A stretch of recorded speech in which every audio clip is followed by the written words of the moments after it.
Hi, I'm Dr. Pete Townsend and welcome to the in-house Kenilworth Chiropractic Clinic exercise video editions. And in this video, we're looking at wrist strengthening exercises. So with Chanel's help, we're going to demonstrate these brilliant exercises for recovering from a wrist injury, a wrist fracture if your cast just come off, or if you're just lacking mobility through the wrist or forearm. Your chiropractor also may have recommended these exercises to you if you've been suffering with golfer's elbow or tennis elbow, one of the muscle strains through the wrist as well.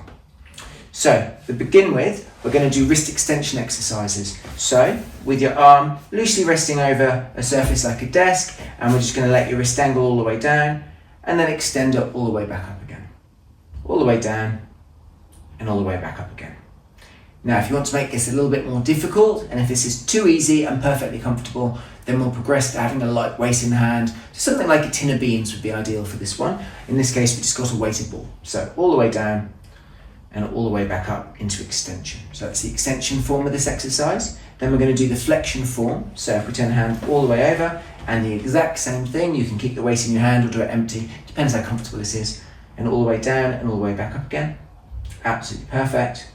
Nice, slow, consistent movement, and we're looking for 10 repetitions in each direction. And then finally, we're going to do the thumb pointing up, and again, all the way down. Nice stretch through the forearm, and all the way back up again. Perfect. Very important, the thumb stays in an upwards direction while you're doing this exercise. All the way down, all the way up again. Perfect. So we're doing 10 in each direction, and we're aiming to do that 3 times a day, and that will really help strengthen the wrist and improve the mobility. And those are the wrist strengthening exercises.